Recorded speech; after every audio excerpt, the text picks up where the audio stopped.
We're continuing with the NCERT textbook exercises 7.19. A sample of pure PCl₅ was introduced into an evacuated vessel at 473 Kelvin. After equilibrium was attained, concentration of PCl₅ was found to be 0.5 into 10 to the power minus 1 mole per liter. If the value of Kc is 8.3 into 10 to the power minus 3, what is the concentration of PCl₃ and Cl₂? So it's a pretty straightforward question. At equilibrium, so we've been given the concentration of PCl₅ 0.5 into 10 to the power minus 1 moles per liter. Concentration of PCl₃ will be equal to concentration of Cl₂, which will be equal to X and X. We are assuming that the concentration is X. Kc is given as 8.3 into 10 to the power minus 3. So Kc will be equal to concentration of PCl₃ into the concentration of Cl₂ divided by concentration of PCl₅. This is the equation for the equilibrium constant.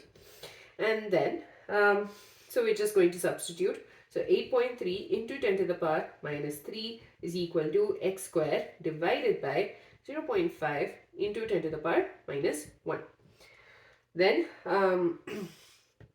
we switch this here, we get 4.15 into 10 to the power minus 2 equals to x square. So x equals to 2.03 into 10 to the power minus 1, or this is also equal to 0.203 moles per liter, which is equal to the concentration of PCl₃ equal to the concentration of Cl₂. So this is just substituting. We know that the equilibrium concentration of PCl₅ is 0.5 into 10 to the power minus 1, and then we assume that the equilibrium concentration of PCl₃ and Cl₂ equals to X, and we just calculated the value. We basically simplified the equation for the value of X and we're able to calculate the same, and we were able to find the concentration of PCl₃ and Cl₂. Question number 7.20. One of the reactions that take place in producing steel from iron ore is the reduction of iron to oxide by carbon monoxide to give us iron metal and carbon dioxide. So this is the equation. Kp equals to 0.265 atmospheres at 1050 Kelvin. What are the equilibrium partial pressures of carbon monoxide and carbon dioxide at 1050 Kelvin if the initial partial pressures are 1.4 atmospheres and 0.80 atmospheres? So we've been given the initial partial pressures of carbon monoxide and carbon dioxide. Now what we have to do is we need to first of all figure out the direction of the reaction, because we've been given, there is no indication that the reaction is in the forward or the backward direction. So we first need to figure out if the reaction is in the forward or the backward direction, and then go from there.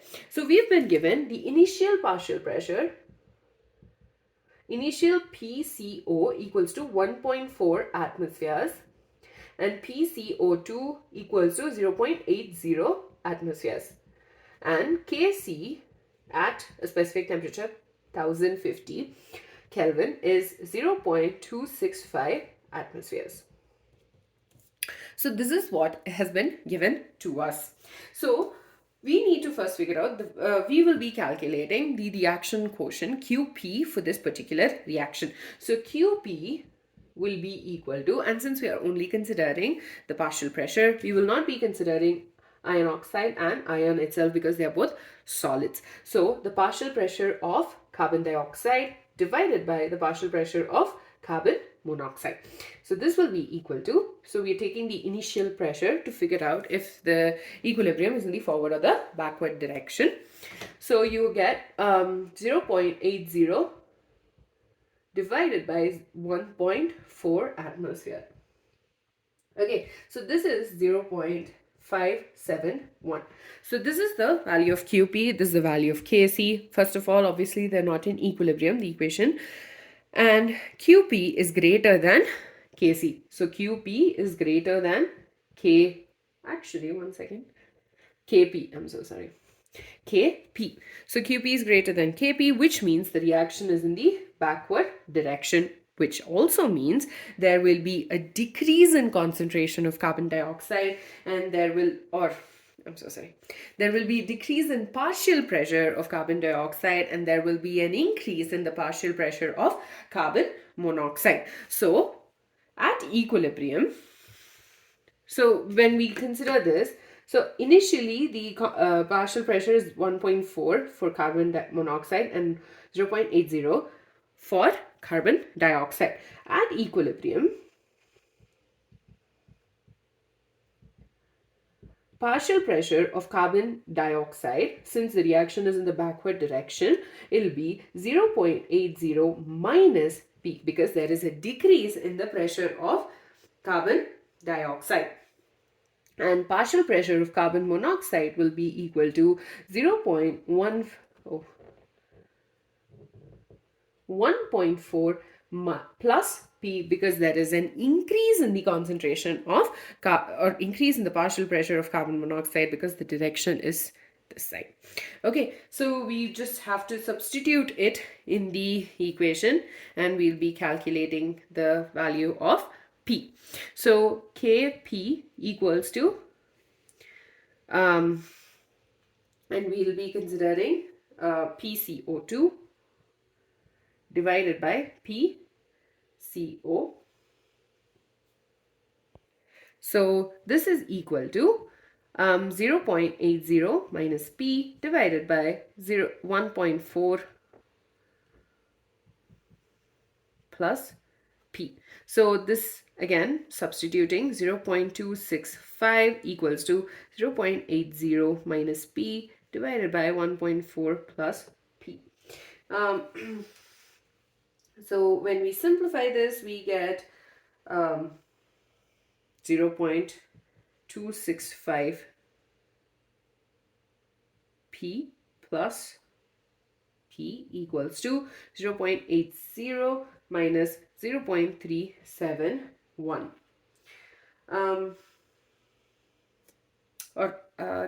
Let me do it this way, actually. Let me add extra steps so it's more clearer. So 0.80 minus P equals to 0.265 into 1.4 plus P. So this further simplification, 0.80 minus P equals to 0.371 plus 0.265 P. And then we get to that step, 0.265 P plus P equals to 0.80 minus 0.371. This further simplification, 1.265 P equals to 0.429. P equals to 0.429 divided by 1.265. This is equal to 0.339. So this is the value of P. Now the value of partial pressure of carbon dioxide at equilibrium will be 0.80 minus 0.339, which is equal to 0.461, and partial pressure of carbon monoxide will be equal to 0. I keep doing this in this question, huh? So 1.4 plus 0.339. This will be equal to 1.739.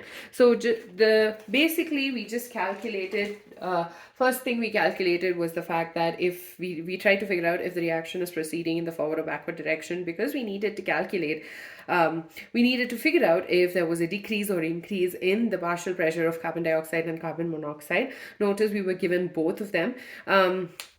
And we figured out using the value of Qp that the reaction was in the backward direction. We used the value of P as the decrease in the partial pressure of carbon dioxide, and P is the increase in partial pressure of carbon monoxide. Use the equation of Kp equals to PCO2 by PCO, and this gave us the final answer of the partial pressure of carbon dioxide and carbon monoxide, respectively. So that is it. In the next video, we'll be continuing with the NCERT questions.